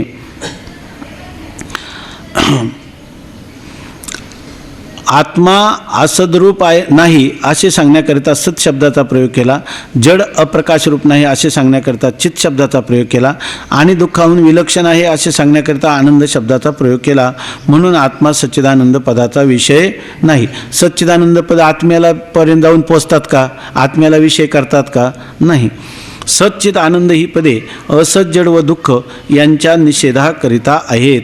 सच्चित आनंद पद काय? फक्त असज्जड दुःखाचा निषेध, आत्मस्वरूपाच्या ठिकाणी ते नाहीत एवढं सांगण्यासाठी आहेत की सत्पदाला सत्पद त्या परमात्म्याला विषय करतं असं त्याचा अर्थ नाही. सच्चिद आनंद ही पदे असज्जड दुःख यांच्या निषेधाकरता आहेत. जसा अग्नी उष्ण व प्रकाशरूप आहे परंतु उष्णता प्रकाशाहून किंवा प्रकाश उष्णतेहून भिन्न नाही, त्याप्रमाणे सच्चिद आनंद ही परस्पराहून भिन्न नाहीत, एकरूपच आहे. आता अग्नीच्या ठिकाणी प्रकाशही आहे आणि उष्णता आहे. जर तुम्ही म्हटले की अग्नीचा प्रकाश बाजूला करा आणि फक्त आम्हाला उष्णताच ठेवा किंवा उष्णता ठेवा आणि प्रकाश बाजूला करा, प्रकाश आणि उष्णता अग्नीहून भिन्न करता येत नाही. तसं आत्मस्वरूपाहून सच्चिद आनंद हे वेगळे करता येत नाही. म्हणजे ते त्याचं, कारण उष्णता आणि प्रकाश हे अग्नीचं काय आहे? स्वरूप आहे. त्याप्रमाणे सच्चिद आनंद ही परस्पराहून भिन्न नाहीत, एकरूपच आहेत. तसाच सच्चिदानंद स्वरूप आत्मा आहे. शास्त्रात ब्रह्माचे लक्षणही सच्चिदानंद रूप सांगितले आहे. आता आत्मा सच्चिदानंद स्वरूप झाला की नाही? मग आता इथून पुढे काय राहिलं? झालं का आपलं कार्य? सच्चिदानंद रूप आत्मा आहे आणि त्या चांगलं लक्षात घ्या, हे जर आपल्याला सगळ्या प्रक्रिया ध्यानात आल्या की आपल्याला अमृतानुभव, चांगदेव 65 यांची जी भूमिका आहे आणि चिंतनाची जी दिशा आहे ती लगेच येते. फक्त पंक्ती लावायच्या, थोड्याशा प्रक्रिया पाहायच्या, आहे की नाही? आपलं किती 1 महिन्यात चांगदेव 65 झाली. हे त्याचं एकदा त्याचं लक्षात असलं की काही त्याला वेळ लागत नाही आणि ती आपल्याला एकदम ज्या काही वेदांताच्या प्रक्रिया आहे त्या प्रक्रियाच्या किंवा वेदांत शास्त्राच्या अविरोधी असं संत वाङ्मयाचं चिंतन करता येतं. फक्त पुन्हा पुन्हा आपण एवढ्या चिंतन केलं की त्यासाठी विचारसागर एकदम चांगला आणि त्याच्याबरोबर वृत्ती प्रभाकराचा 7वा आणि 8वा प्रकाश. मी म्हणत नाही की ते पहिले 6 प्रकाश, कारण ते पहिले 6 प्रकाश म्हणल्यावर तिथंच लगेच गळती लागते, आहे की नाही? आपलं भाग्य आहे की यावर्षी एकही जण गळाला नाही त्याच्यामधला, आहे की नाही? अजून काही कोणी गळालं नाही, त्यामुळे आता ग्रंथ पूर्ण करतील महाराज. पण सहसा असं होत नाही. 6व्या तरंगापर्यंतच गळती लागते की नाही? कमी कमी होते की नाही? तुम्ही नाही होत म्हणून, पण इथं भरलेलं कमी झालं की नाही? हां, तुम्ही आत्मरूपाने सगळे व्याप्त आहे, कशातच नाही. तर हे आपल्याला हे तसंच आता हे सांगतं, मी हे विचारतो की याचं चिंतन आपलं याच्यासाठी चाललं होतं की आत्मा सच्चिदानंद स्वरूप आहे, ज्ञान झालं की नाही आपल्याला आता? किंवा नाही, खरं सांगा, आत्मा सच्चिदानंद रूप आहे याविषयी आपल्याला प्रमाणा संभावना तरी राहिली का? प्रमेय संभावना राहिली का? नाही. विपरीत भावना राहिली का? नाही. आपण आत्मरूप, आपला आत्मा आहे, ह्या देहाचं किंवा अंतकरण अधिष्ठान चैतन्य, साक्षी चैतन्य, कुटस्थ, असंग, चिद्रूप, सद्रूप, आनंदरूप, एकरूप, असंग, निर्विकार, नित्य, शुद्ध, बुद्ध, मुक्त स्वभाववान आहे. याच्याविषयी कोणत्या पदाविषयी तुम्हाला शंका आली? खरं सांगा. आता चाललं आपलं, संपतच आलाय ग्रंथ, याच्याविषयी काही वाटत नाही का? येते एखादी शंका का हा नित्य नाही? आतापर्यंत झालेलं चिंतन असं वाटत नाही. आपलं श्रवणही झालं, मननही झालं, निधिध्यासन नाही झालं आणि मी आत्मरूप आहे असं वाटलं तरी आपल्याला समाधान झालं नाही, तरी आपल्याला समाधान झालं नाही. आता ज्याला झालं त्याला झालं, पण झालं नाही त्यांचं कारण हेच आहे की हा आत्मा ब्रह्मरूप आपल्याला कळला नाही. आत्म्याचं ब्रह्मरूपत्व हे तत्वमसी महावाक्याने कळतं. अर्थात आपण तत्वमसी महावाक्याचं चिंतन आता करतच आलो, 4थ्या 5व्या तरंगात तेच होतं. पण आपण इथं असं गृहीत धरायचं की आपल्याला सांगायचं काय, चांगदेवाची जी भूमिका आहे त्याला आत्म्याचं सच्चिदानंद रूपत्वाचं ज्ञान नव्हतं काय? ज्ञान होतं. इतकंच नाही, केवळ त्याला परोक्ष ज्ञान होतं काय? का साक्षात्कार होता? साक्षात्कार असा होता की तो त्या आत्मस्वरूपाच्या ठिकाणी अंतकरणाची वृत्ती लीन करून निर्विकल्प समाधी 100 वर्ष अनुभवित होता, आहे की नाही? तरीसुद्धा त्याला ज्ञानेश्वर महाराजांची स्पर्धा करावी वाटली की नाही? म्हणून तो वाघावर वगैरे बसून आला. याचा अर्थ त्याच्या ठिकाणी हे जे कारण शरीराचा अभिमान पूर्णपणे गेला होता का? नव्हता. म्हणजे अज्ञानाचं बीजरूप अज्ञान त्याच्या ठिकाणी होतं. समाधीमध्ये काय आहे? अज्ञान नाही, पण अज्ञान बीजरूप अज्ञान आहे. आपलं समाधीमध्ये त्या ठिकाणी काय नाही, कार्यात्मक प्रपंचाची प्रतीती नाही, पण कार्यरूप असणाऱ्या जगताचं अज्ञान मात्र किंवा अज्ञान जे आहे ते अज्ञान त्या ठिकाणी आहे की नाही बीजरूपाने. कारण पुन्हा समाधीतून आला की तो म्हणायचा की किती लोक सांगायचे ह्यावेळेला 1200 प्रेत आणली, सगळीच्या सगळी उठून चालती झाली. इतकंच नाही तर महाराज तुमचं एवढं सामर्थ्य आहे की गाढव हे प्राणीसुद्धा उठले. त्याला वाटायचं हे माझ्यासारखा कोणी तपस्वी नाही. आत्मा आनंदरूप आहे असं अधिष्ठानात वृत्ती लीन करीत होता, पण अधिष्ठानात वृत्ती बाधित झाली नव्हती. आणि हा बाद निश्चय कधी होत असतो, अयम आत्मा ब्रह्म, ज्या आत्म्याची तो अनुभूती घेतो तो आत्माच काय आहे, ब्रह्म. आणि हे तुमच्या बुद्धीनं चिंतन करून ठरवता येईल का? मनुष्य हा अनेक प्रकारच्या साधक बाधक विचाराच्या द्वारा फार तर कुठं जाईल, प्रत्येक आत्म्यापर्यंत जाईल. त्या 3 शरीराहून पंचकोशाहून आत्मा भिन्न असून तो सच्चिदानंद स्वरूप आहे. आणि तो आत्मा स्वगत सजातीय विजातीय भेदरहित सुद्धा आहे. पण त्या आत्म्याचं ब्रह्मत्व हे श्रुतीच्या महावाक्या वाचून कधीच तुम्हाला समजणार नाही. म्हणून निगदिले निश्वासे प्रभूचे नि भगवंताचा निश्वास जो वेदांताचा आहे उपनिषदाचा, त्याच्यामध्ये तत्वमसी महावाक्याचं निरूपण केलेलं आहे. म्हणून आता या ठिकाणचा इत्थम सच्चित परानंदम आत्मायुक्त्या तथाविधम.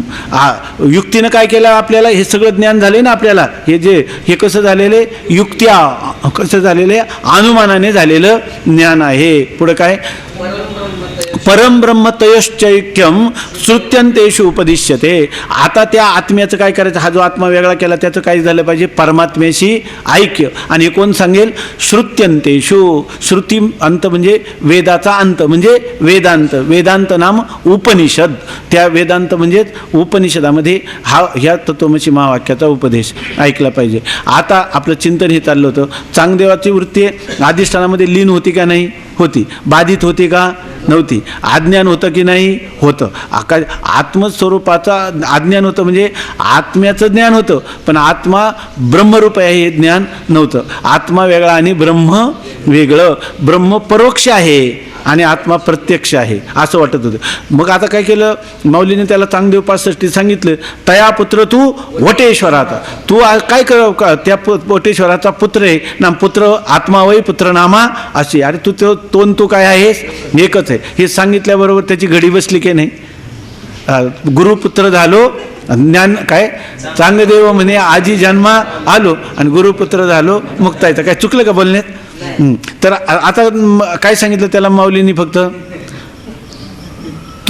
तूच ब्रह्म आहे की नाही, तुझा आत्माच काय आहे, आयम. म्हणून त्यांनी लिहिलंय रंगनाथ महाराज परभणीकरांनी की चांगदेव 65 म्हणजे आयम आत्मा ब्रह्म या महावाक्याचं चिंतन आहे. आयमा, तुला आत्मज्ञान झालेलंच आहे, तोच आत्मा काय आहे, ब्रह्म. पण तुला काय वाटतं, मी वेगळा वाटत होतं की नाही, आत्म्याचं ज्ञान झाले, पण आत्मा काय वाटतो, परिच्छिन्न आहे की नाही. हा देहाधिष्ठान किंवा 3 देहाचं अधिष्ठान किंवा अंतःकरण अधिष्ठान, अविद्या अधिष्ठान आत्मा. आणि त्या आत्म्यामध्ये तू ह्या योग साधनेने वृत्ती लीनसुद्धा करू शकतो, त्याची अनुभूती घेऊ शकतो. पण तो आत्मा कसा आहे, परिच्छिन्न. हा भ्रम राहिला का नाही तुला. आणि ब्रह्म माझ्याहून काय आहे, भिन्न परोक्ष. म्हणजे ब्रह्माच्या परोक्षतेची भ्रांती आणि आत्म्याच्या परिच्छिन्नतेची भ्रांती. आणि तत्वमसी महावाक्य ऐकल्यावर ब्रह्मच तू आहे म्हटल्यावर ब्रह्म आता परोक्ष आहे का, माझं मला अपरोक्ष आहे. आणि ब्रह्माच्या परोक्षतेचा भ्रम आहे का नाही.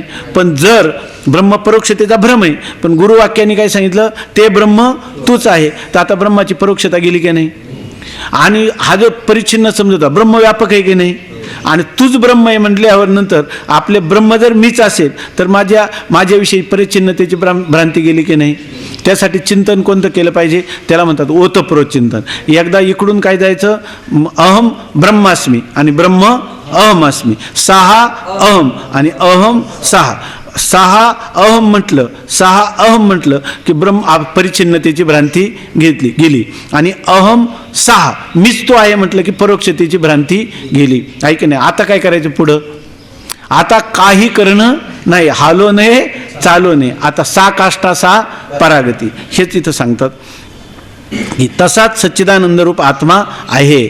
आणि शास्त्रात ब्रह्माचे लक्षणही सच्चिदानंद रूप सांगितले आहे. आता आत्म्याचं सच्चिदानंद रूप तो सांगितलं, आणि ब्रह्म सच्चिदानंद रूप आहे, सत्यम ज्ञानम अनंतम ब्रह्म, हे शास्त्रात सांगितलं. शास्त्रात जी ब्रह्माची लक्षणं सांगितली तीच लक्षणं कोणाची, आत्मरूप असणाऱ्या माझी आहे. मग आता ब्रह्माचं माझं ऐक्य व्हायला काय हरकत आहे, युक्तीने हरकत नाही, श्रुतीनेही सांगितलेलं आहे. आणि फक्त काय आता लक्षणं ब्रह्माची आणि माझी जुळली पाहिजे का? एकच आहेत, एकच आहे. मग काय लक्षणं साम्यात एकत्व सिद्धी. जर दोघांचं लक्षण किंवा स्वरूप सारखं असलं तर त्याचं काय होतं? ऐक्य सिद्ध होतं. मग आता मीच ब्रह्म आहे की नाही आणि ब्रह्मच मी आहे. आता हे जे ज्ञान झालं, हे ज्ञान तुमच्या बुद्धीच्या विचाराने झालं का शास्त्राच्या द्वारा झालं?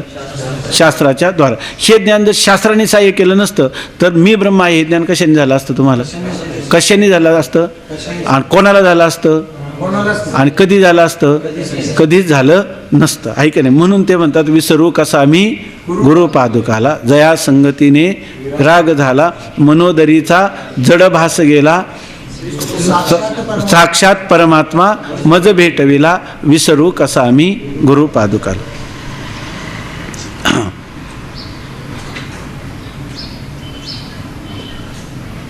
काल आम्ही त्या आसाराम बाबांच्या आश्रमात गेलो होतो. त्यांचे ते भक्त सांगत होते ते जेव्हा एकांतात जातात, बाकीचं काही चिंतनात नाही, ते एकांतात जातात तेव्हा त्यांच्याजवळ गीताभाष्य आणि विचारसागर हे 2 ग्रंथ असतात.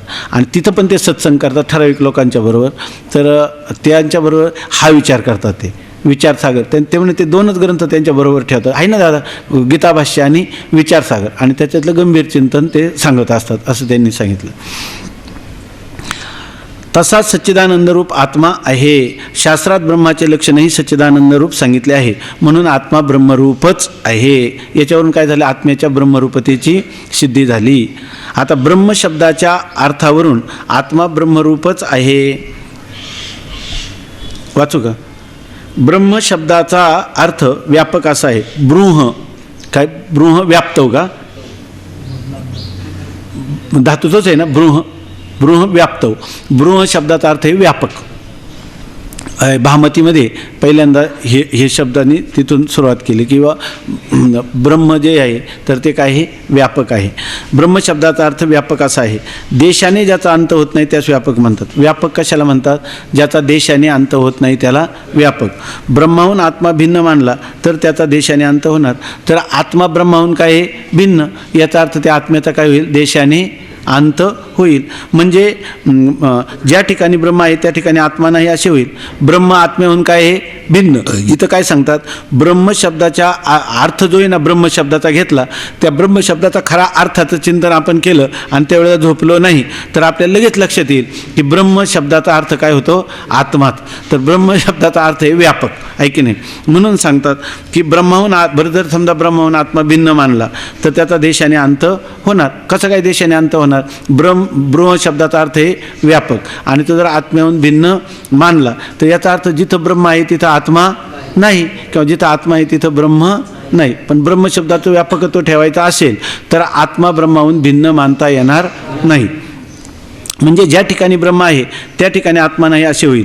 मग ज्याचा देशाने अंत असतो त्याचा कालानेही अंत होतो असा नियम आहे. कोणत्याही पदार्थाचा देशाने अंत होत असला, आपलं शरीर या ठिकाणी तर दुसऱ्या ठिकाणी नाही, मग देशाने अंत होतो की नाही? मग देशाने अंत होतो तो ज्याचा देशाने अंत होतो त्याचा कालाने म्हणजे कोणत्या तरी कालात हे शरीर पडणारच आहे, काही विनाश होणारच आहे की नाही? हा एक नियम सांगितला. ज्याचा देशाने अंत होतो त्याचा कालाने अंत होतो. जर एखाद्या पदार्थाचा देशाने अंत झाला तर त्याचा कालाने अंत हा होणारच. तसा कालानेही आत्म्याचाही अंत होईल. जर आत्मा ब्रह्मरूप मानला नाही तर त्याच्या देशाने काय होतो? अंत. म्हणजे त्याला देश परिच्छेद लागला आणि ज्याला देश परिच्छेद लागला त्याचा काल परिच्छेदही लागला. मग आत्म्याला तसा कालाने आत्म्याचा अंत होईल. ज्याचा अंत होतो त्याचा अनित्य म्हणतात. ज्याचा देशाने किंवा कालाने अंत होईल त्यालाच काय म्हणतात? अनित्य. मग आत्मा नित्य ठरेल की अनित्य ठरेल? अनित्य. जर ब्रह्माहून भिन्न मानला तर, कारण ब्रह्म व्यापक आहे ना, आत्मा त्याच्याहून भिन्न आहे म्हणजे तो व्यापक नाही. म्हणजे त्याचा देश जिथं ब्रह्म आहे तिथं आत्मा नाही. म्हणजे याचा अर्थ त्याचा देशाने अंत आहे.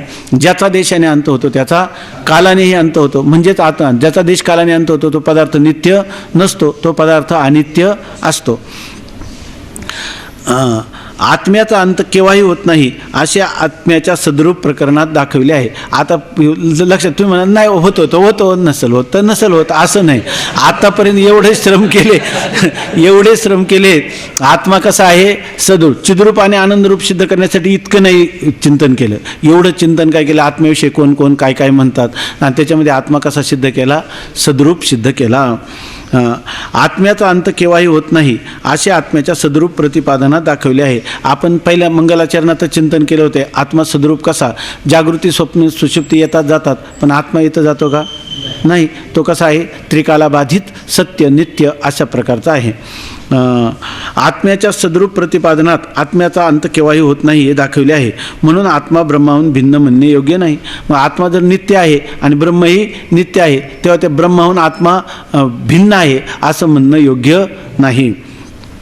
तसेच आत्म्याहून ब्रह्म भिन्न मानले तर अनात्मा होईल. आता तुम्ही आत्मा आणि ब्रह्म आत्म्याहून काय आहे? भिन्न. मग आत्म्याहून भिन्न त्या पदार्थांना काय म्हणतात? अनात्मा म्हणतात. ब्रह्म काय झालं?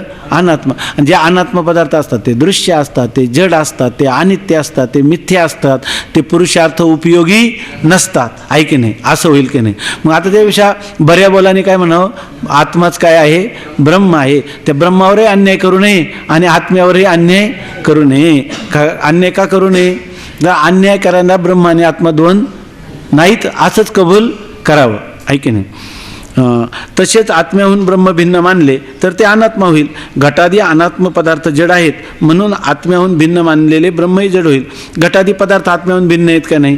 मग आत्मभिन्न सगळे अनात्म पदार्थ जड आहेत. ब्रह्मालाही तुम्ही म्हणायला लागले आत्म्याहून ते भिन्न, तर ते घटासारखं अनित्य जड दृश्य मिथ्या असं होईल. याकरिता आत्म्याहून ब्रह्म किंवा ब्रह्माहून आत्मा भिन्न नाही, ब्रह्मरूपच आहे. याचाच अर्थ काय आहे? ब्रह्माहूनही आत्मा भिन्न नाही आणि आत्म्याहूनही ब्रह्म भिन्न नाही. मग तुम्हाला भिन्न नाही असं आपलं भिन्न आहे असा कधी तुम्हाला भ्रम होऊ नये. बरं, ते भ्रमनिवृत्तीचे एवढे प्रयत्न केले की नाही? आत्मा सद्रूप आहे हे सिद्ध करताना नित्य केला आणि श्रुतीनं सुद्धा सत्यम असंच पहिलं पद लिहिलं. सत्यम नाम त्रिकालाबाधित सत्यम नाम नित्यम. हां, असं आपण तर संस्कृत विचारसागरामध्ये कालच सांगितलं ना, सत काय सुखम नित्यम स्वप्रकाशम. तिथं सत नाही म्हणले, नित्यम असं म्हटलेलं आहे. सत्पदापेक्षाही ते म्हणतात की त्यांनी चिंतन केलेलं आहे संस्कृत विचारसागरामध्ये का सत्पदाच्या पेक्षाही नित्य असा पदाचा प्रयोग त्या ठिकाणी निश्चलदासजींनी करायला पाहिजे होता. तो चांगला आहे, साधू प्रयोग आहे असं त्यांनी लिहिले. ब्रह्म शब्दात काय याकरिता आत्म्याहून ब्रह्म किंवा ब्रह्माहून आत्मा भिन्न नाही, तो ब्रह्मरूपच आहे. ठीक आहे ना? वाचू पुढचं. हां, एकच चैतन्य सर्व प्रपंचाचे आणि प्रपंच कारण मायेचे अधिष्ठान आहे म्हणून ब्रह्म म्हणतात. ब्रह्म नाव काय आहे? सगळा प्रपंच आणि त्या प्रपंचाचं कारण असणारं माया, म्हणजे सर्व कार्यरूप प्रपंच आणि त्याचं कारणरूप माया, ह्या सर्वांचं अधिष्ठान कोण आहे? ब्रह्म आहे. त्याला ब्रह्म का म्हणतात? तर सगळ्या कार्यांचं जे अधिष्ठान आहे म्हणून, म्हणजे ज्याच्यावर हा सगळा जगत प्रपंचरूपी भ्रम मायेच्या द्वारा होतो त्याचा अधिष्ठान व्यापक आहे म्हणून त्याला काय म्हणतात? ब्रह्म. अविद्या आणि व्यष्टी देहादिकाचे अधिष्ठान आहे म्हणून ब्रह्माचंच आत्मा म्हणतात. सर्व प्रपंचाचं अधिष्ठान झालं की त्याला काय म्हणतात? ब्रह्म. आणि व्यष्टी म्हणजे एकाच शरीराचं अधिष्ठान झालं. अविद्या आणि व्यष्टी देह म्हणजे व्यष्टी कारण, व्यष्टी सूक्ष्म, व्यष्टी स्थूल किंवा अविद्या यांचंही अधिष्ठान म्हणजे अविद्या आणि अविद्या कार्य व्यष्टी प्रपंच, ज्याच्यावर याचं जे अधिष्ठान होतं त्यावेळेला त्या ब्रह्मालाच काय नाव येतं? आत्मा. व्यष्टी अधिष्ठान चैतन्याला आत्मा नाव येतं आणि समष्टी अधिष्ठान चैतन्याला ब्रह्म असं नाव येतं. तत्पद लक्षात ब्रह्म म्हणतात. ब्रह्म काय आहे? समष्टी अज्ञान आणि अज्ञान कार्याचं अधिष्ठान ब्रह्म म्हणतात. बरोबर आहे ना? म्हणजे त्या ब्रह्माला दुसरं काय नाव आहे? तत्त्वमशीमधलं तत्पद, त्याचा अर्थ कोण आहे? ब्रह्म आहे. तत्पदाचं लक्ष्य कोण आहे? ब्रह्म आहे. आणि त्वमपद लक्षास आत्मा म्हणतात. आता पाचव्या तरंग आपल्या डोळ्यासमोर आणा, तुरीय. ऐके नाही? तुरीय असं त्याला म्हणतात. तुरीय म्हणजे कोणतं आहे? लक्ष्य स्वरूप आहे. त्याला प्रत्येक आत्मा संवित असं म्हणतात. तुरीय जे आहे व्यष्टी दृष्टीनं आणि समष्टी दृष्टीनं त्याला काय म्हणतात? ब्रह्म असं म्हणतात. किंवा ईश्वर साक्षी पण म्हटलंय ना. स्थूल दृष्टीनं, सूक्ष्म दृष्टीनं आणि कारण दृष्टीनं सगळ्यात, किंवा ओमचं आकार उकार आणि मकार त्याच्या दृष्टीनं तुरीय म्हणजे काय? अर्धमात्रा. आता काय सांगतात? अविद्या आणि व्यष्टी देहादिकांचे अधिष्ठान आहे म्हणून त्या ब्रह्मासच आत्मा म्हणतात. तत्पद लक्षात ब्रह्म म्हणतात आणि त्वमपद लक्षात आत्मा. त्वमपदाला वाच्याला नाही म्हणत. लक्ष्याला आत्मा असं म्हणतात. ईश्वर साक्षी तत्पदाचे लक्ष आहे. तत्पदाचं लक्ष म्हणजे कोण? ईश्वर साक्षी किंवा त्याला ब्रह्मचैतन्य असं म्हणतात. आणि जीव साक्षी त्वम पदाचे लक्ष नाही. इकडे ईश्वर साक्षी म्हणतात तुरीयाला समष्टीमध्ये, आणि इकडे काय म्हणतात? जीवसाक्षी. म्हणजे याचा अर्थ असा झाला ना, ब्रह्मचैतन्य आणि कूटस्थ चैतन्य असा अर्थ झाला. ईश्वर साक्षी तत्पदाचे लक्ष आहे आणि जीवसाक्षी त्वम पदाचे लक्ष आहे. व्यष्टी आणि समष्टी संघातोपही चैतन्य जीवेश्वर साक्षी आहे. आता इथं अनुक्रमे असं घ्यावं नाही का. व्यष्टी उपहित चैतन्याला काय म्हणायचं? जीवसाक्षी. आणि समष्टी संघात उपहित चैतन्याला काय म्हणायचं? ईश्वर साक्षी. इथं ही पद आलीत आपल्याला उगीच अवघड झालं. त्याच्यापेक्षा त्याचा अर्थ असा घ्यावा, व्यष्टी उपहित चैतन्याला जीव आणि समष्टी किंवा संघात, समष्टीचा अर्थ संघात, त्या संघात उपहित किंवा समष्टी उपहित चैतन्याला ईश्वर साक्षी असं म्हणतात. ही दोन्ही काय आहे? जीव साक्षी आणि ईश्वर साक्षी हे तत्पदाचं आणि त्वम पदाचं लक्ष आहेत. बरोबर ना. त्वम पदाचं लक्ष कोण आहे? त्वम पदाचं लक्ष कोण आहे? जीव साक्षी. आणि तत्पदाचं लक्ष कोण आहे? ईश्वर साक्षी. विशिष्ट जीवेश्वरांची एकता घडत नसली तरी जीव साक्षीचा आणि ईश्वर साक्षीचा उपाधी भेदामुळेच भेद आहे, ते स्वरूपाने एकच आहे. आता तुम्ही म्हणला जीव आणि ईश्वरांची एकता घडेल का? नाही. कारण का? जीवाचा उपाधी आणि ईश्वराचा उपाधी याच्यामध्ये काय आहे? भेद आहे. जीवाचा उपाधी कोण आहे? अविद्या. आणि ईश्वराचा उपाधी कोण आहे? माया. ऐक नाही. ह्या दोन्हीमुळे त्या जीव आणि ईश्वराचं ऐक्य घडेल का? कोणत्या अर्थाने घडणार नाही? वाच्यार्थाने घडणार नाही. पण लक्षार्थ असणारा जो जीव साक्षी आणि ईश्वर साक्षी यांचं ऐक्य घडेल की नाही? घडेल. विशिष्ट जीवेश्वरांची एकता घडत नसली तरी जीव साक्षीचा आणि ईश्वर साक्षीचा उपाधी भेदामुळेच भेद आहे, ते स्वरूपाने एकच आहे. जीव साक्षी आणि ईश्वर साक्षी हे दोन्ही एकच आहे. म्हणजे त्यांचा अभेद घडेल का? आहेच आहे. आणि जीव आणि ईश्वराचा भेद आहे का अभेद आहे? जीव आणि ईश्वराचा भेद आहे. भेद कसा आहे?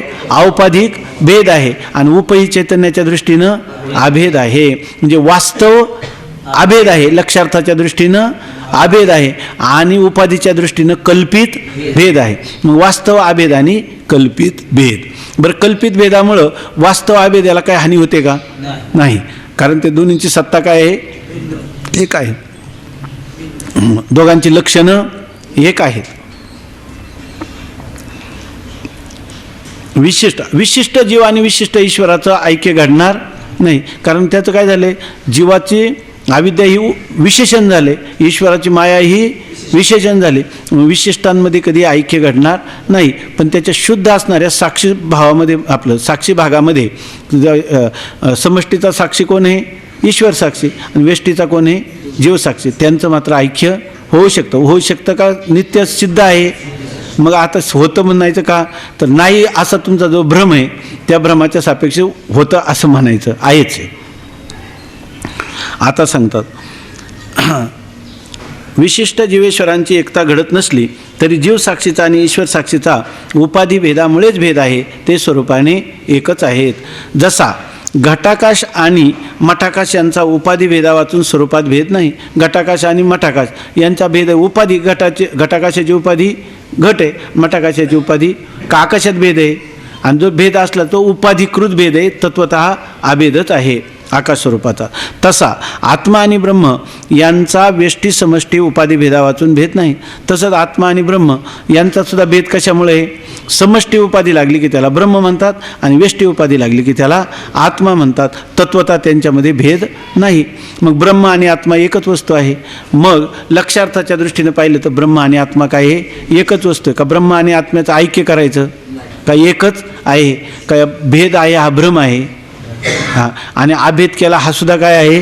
भ्रमच आहे. भेदाभेद भ्रम अमंगळ. भेदच नाही तर अभेद तरी काय करायचा? जर कोणी म्हणत असेल भेद आहे तो काय आहे? भ्रम आहे. आणि आम्ही पुरुषार्थ केला, त्याच्यामध्ये अभेदाची सिद्धी केली, हा सुद्धा काय आहे? भ्रमच आहे. ऐक नाही, वेडेपणाने एक असताना दोन मानले आणि पुन्हा काय केलं? त्या दोनचा निराश करून पुन्हा एक ठेवला. वास्तविक तो द्वैतही नव्हता आणि द्वैत सापेक्ष अद्वैतही नव्हता. तो काय होता? केवळ होता. आहे की नाही? अवाच्य होता, अव्यवहार्य होता. असं म्हणून माणसाला शेवटी काय वाटावं, लज्जा वाटावी, लाज वाटावी, काय माझं चुकलं आहे की नाही, त्याला हे काय केलं करून बसलो आपण असं वाटावं सगळ्यात शेवटी. जे काही गरज नसताना सगळ्यात शेवटी असं कसं वाटलं? मग काय वाटावं, काय वाटावं? काहीच नाही वाटलं. हा म्हणजे आपला वेडेपणा वाटावं. स्वामी महाराज म्हणायचे की आपल्याला काय वाटावं सगळ्यात, हा वेडेपण केलेला जो प्रयत्न आहे तो काय आहे का नाही वाटत, शहाणपणाचा वाटावा का? वेळे शांतपण काहीच वाटणार नाही. हा म्हणजे काय वाटू नये असं म्हणत असाल तर तेच वाटावं आहे की नाही. तेच सर्वात चांगलं आहे, बरोबर आहे. कारण वेडेपणा शहाणपणा ह्या प्रयोगापेक्षा काय करावं, आवाच्य राहावं आहे की नाही. का राहतच आवाच्यच राहतो. पुंडलिक वरदा हरी विठ्ठल, श्री ज्ञानदेव तुकाराम, ज्ञानेश्वर महाराज की जय.